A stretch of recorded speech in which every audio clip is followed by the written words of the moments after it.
this is the guy. It takes 2 years, 3 years, 4 years. Whether you get him at 22 or 23, he's a very good hockey player. He is immediately going to bring guys a level of skill that the Flyers haven't had here in a while. And getting him early potentially will be a massive steal. I think he's expected, obviously, to be like a goal-scoring powerhouse. Michkov scores! Matvei Michkov! The goal scorer when he wants to be, and that's pretty much every time he steps on the ice. He is not our savior. He's 19. Michkov from the angle. He scores! Matvei Michkov from the angle. Got a man ahead. It's Michkov in angle. He scores! Michkov moving in, waits, and he scores! He's going to be developed. He's going to be taught.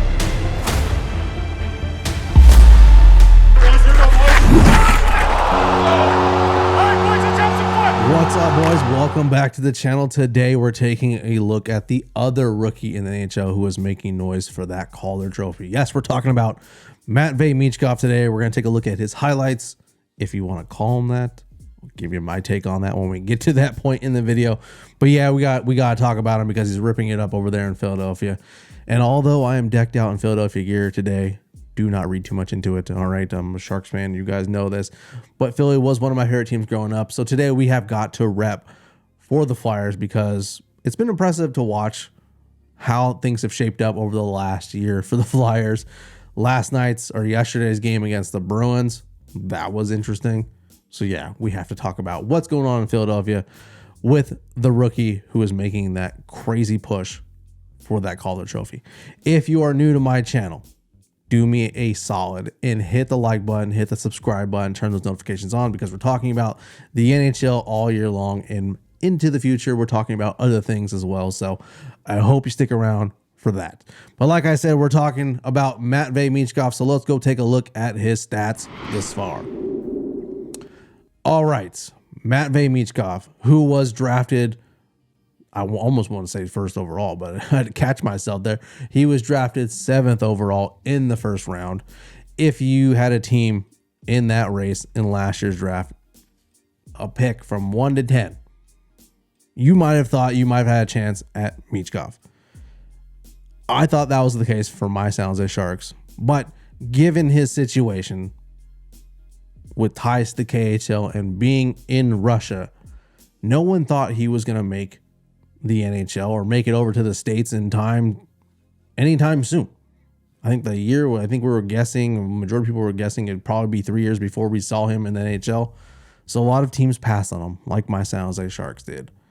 We took Will Smith. I'm happy with that pick, although Michkov is making me have some emotions to some degree.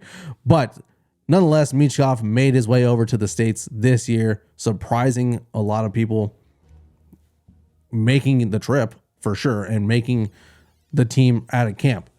In the 25 games he's played so far this year, he has 11 goals, 13 assists, and 24 points. The young man is ripping it up right now. And looking at his stats, I have notes you can't see on screen right now. If you've watched the Philadelphia Flyers at all, you might know he's got some overtime winners. He's been killing it on the power play. 5-on-5 play, for me, is what separates him, Celebrini, and Stankoven. All right, and like I said, we're going to get to that when I pull up the iPad. But yeah, primary goals, 8 primary goals this year, or primary assists, I should say, 4 power play assists. He's got 5 secondary assists and 2 on the power play. Power play goals, he's got 5. Even strength goals, he's got 6. He's got 11 power play points this year. Like I said, the kid can play the power play pretty well. It's the 5-on-5 play, that has me questioning how well he's going to do in the future. Now, like I said, he came from the KHL last year. In the KHL last year, 48 games played, 19 goals, 22 assists, 41 points in his campaign for Sochi in the KHL. If you watch the KHL, if you pay attention to the KHL, you know there are no slouches over there. They got pros of their own. And he was the most among players under 22 years old to get those marks in the league. So pretty impressive. pretty impressive. Again, it's a different league. Will that translate to the NHL? No one really knows. Not until they get here is when we see things. And since he's been here, he's been proving that he can play in the league. Speaking of playing in the league, let's go take a look at his highlights, what he's done so far in the National. All right, let's jump over to the iPad. First up, we got his first goal against the Edmonton Oilers, power play goal. Again, he makes his money, or the little bit of money that he does make, he makes on the power play. We have Michkov here, and what I like about his play so far this year, especially on the power play, and if you've watched him in general, pay attention to him here on this. He keeps his stick pretty much wide open, ready for the shot all day long on the right wing. Now, this isn't a beautiful goal. It's not a pretty goal. It's a jam play. He takes the puck, beats Stuart Skinner on that. Stuart Skinner, you know what I say about Stuart Skinner if you've been here for a while. But yeah, jam play, tucks it in. Again, for the first goal of his career, not pretty, but it counts nonetheless. But like I said, what I liked about that play on the power play, he is ready. His stick is on the ice, looking at him the whole way through, waiting for that one-timer opportunity. Doesn't happen, but nonetheless, like I said, he jams it in past Stuart Skinner for his first goal of the year, power play goal, and second goal of his career. Again, what did I say? He has his stick on the ice the entire time, ready to shoot this thing. He is. Same deal. Right wing. Waiting for that one-timer. Let's take a look at it. Waiting. Gets it. Past Stuart Skinner. Again, the stick is what is important for me on this. He is ready for that one-time opportunity, and once he gets it, he knows how to score. He puts that thing past Stuart Skinner. Easy money. Second goal for him. Now this one, power play goal number 3 for him. This one is impressive because of what he does with the puck. Now let's pull up. Here we go. He is right there. Watch his play off the puck, and then when he gets the puck, power play. Yep, gets it. Now he's looking for an opportunity to shoot this. This is a 4-on-3. As you can see, we got 1, 2, 3. He has got all of this space to do whatever he wants, basically. And what does he do? He sees the space, attacks it, and then he's going to shoot the puck. Here we go. Oop, let's clear the drawing. Clear. Boom. From the slot, back of the net. What makes this goal so pretty is how and when he decides to shoot this puck. Like I said, he's going to create his own space, attacking the slot. Look, you can tell. I can't tell if that's Logan Thompson in net or if it's Lindgren. But look, he is screened perfectly at the moment. Michkov, like I said, coming to the slot. Look at what Lindgren or, like I said, Thompson is having to deal with. That's a screen if I've ever seen one. But the release and the placement of the puck, look, he has this puck is going here. He's looking over here. He's beat. Back of the net. Beautiful goal. This is his 4th goal. This is very similar, if not identical, to what he just did in that last play. He's got all this space in the world right now. Now it's a delayed penalty. So they're setting up for it, trying to get the extra man. I believe the man's coming off the bench right now, but he doesn't need it. Go to the slot, same deal. Roof that thing off the pipe, past the Minnesota Wild and Gustafsson. Like I said, the way he attacks that space and that ice, head up, looking for that area to shoot the puck. Perfect off the pipe in the back of the net. The 5th goal here. This one's against my San Jose Sharks. And this is one of the plays that I specifically really don't like to see this rookie making a play right now. Now, the puck is down here. Will Smith's down here. He is trying to make the pass to the point, but it gets chipped. As you can see, the stick is there in the lane. Gets pinked off. You can't. Here's Michkov right here. The Flyers don't have possession of the puck yet, but yet watch what Michkov does as this play turns out. He's already starting to go up the ice. He's on the blue line. Now he's out of frame. You can't even see him. He's all the way the hell over here. This to me is cherry picking 101.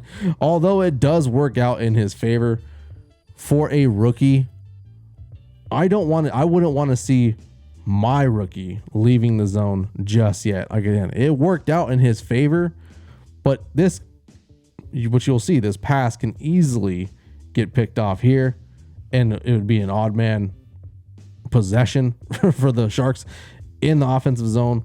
But like I said, what happens is breakout pass, Michkov all alone, one-on-one with Vanacek, back of the net. But for me, like I said, that one, I wouldn't like to see cherry picking from a rookie so soon in his NHL career. That one was kind of iffy to me. All right, this next one, this is the game-winning goal against the Ottawa Senators in overtime.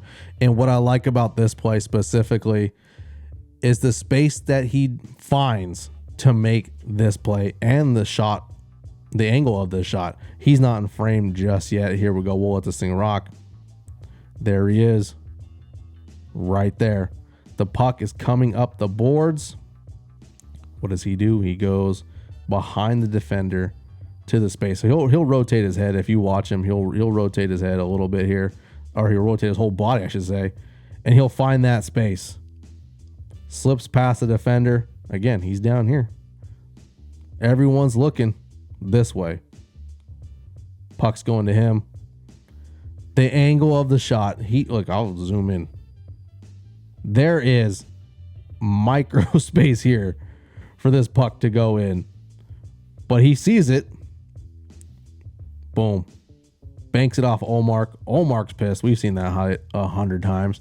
But like I said, watch Michkov right here. Find that space. Slip behind the defender. Take that puck off the boards. Two things could happen here. He can stall out, hang out down here, wait for the pass in the slot, wait for the pass at the point. But he does something pretty crazy for a rookie, for me. Like I said, you can't see it down here, but the space that Ullmark gives him is very little. But the shot placement was perfect. GWG, how you doing? Let's go home, boys. His 7th goal of the season, power play goal right here. What I love about this play, like I said previously, he is always ready for that pass. He finds the space and is ready for it. Let's let it play to the point. Look, he's setting up for that 1T already. He knows it's going to come back to him at some point. If not, he's got to find the space. We have the puck chilling up here on the defensive blue line. Pass down to Konechny. Look at Michkov.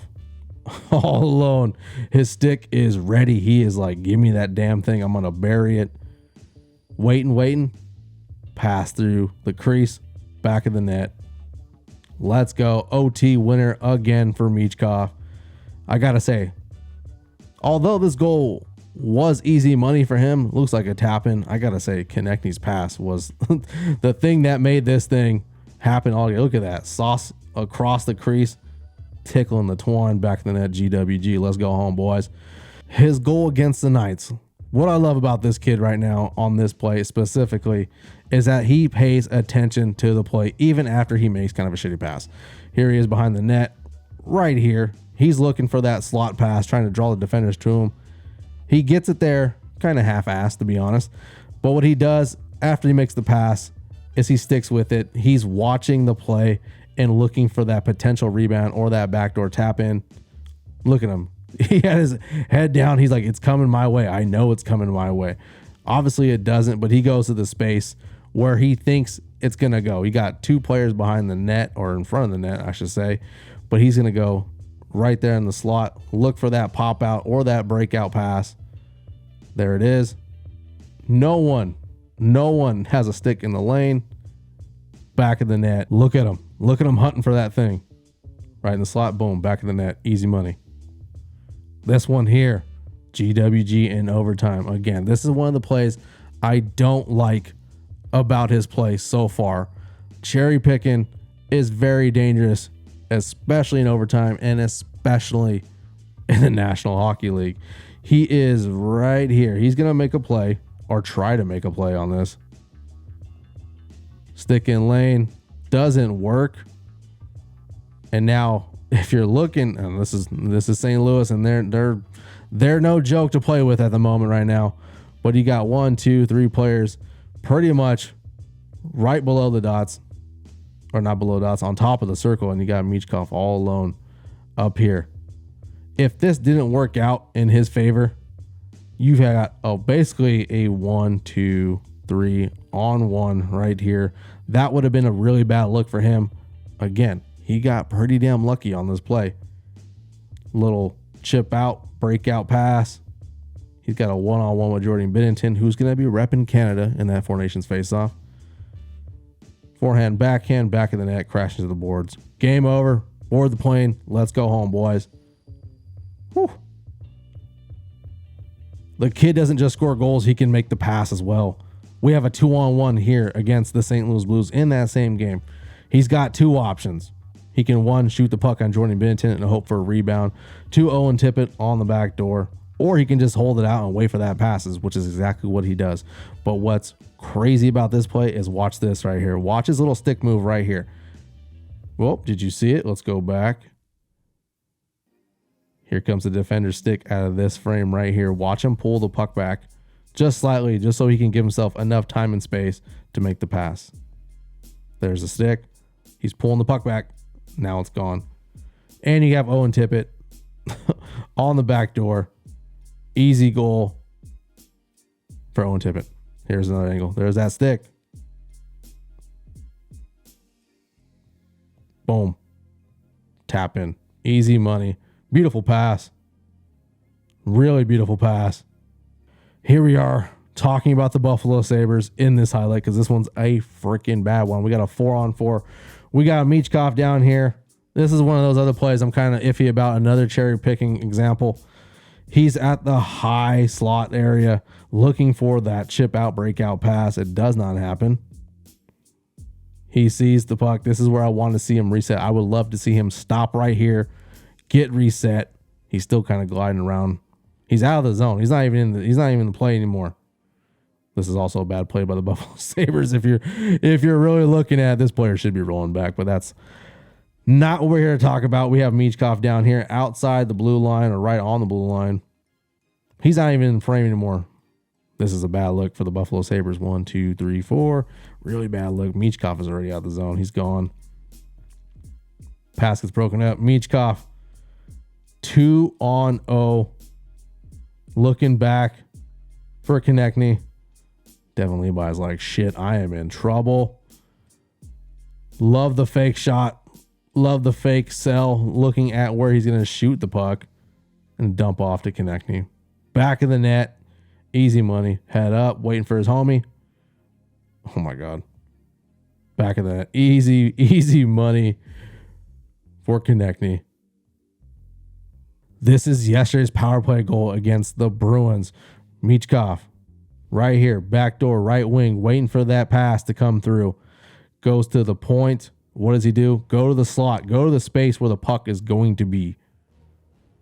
Stick on ice. Easy little 1T.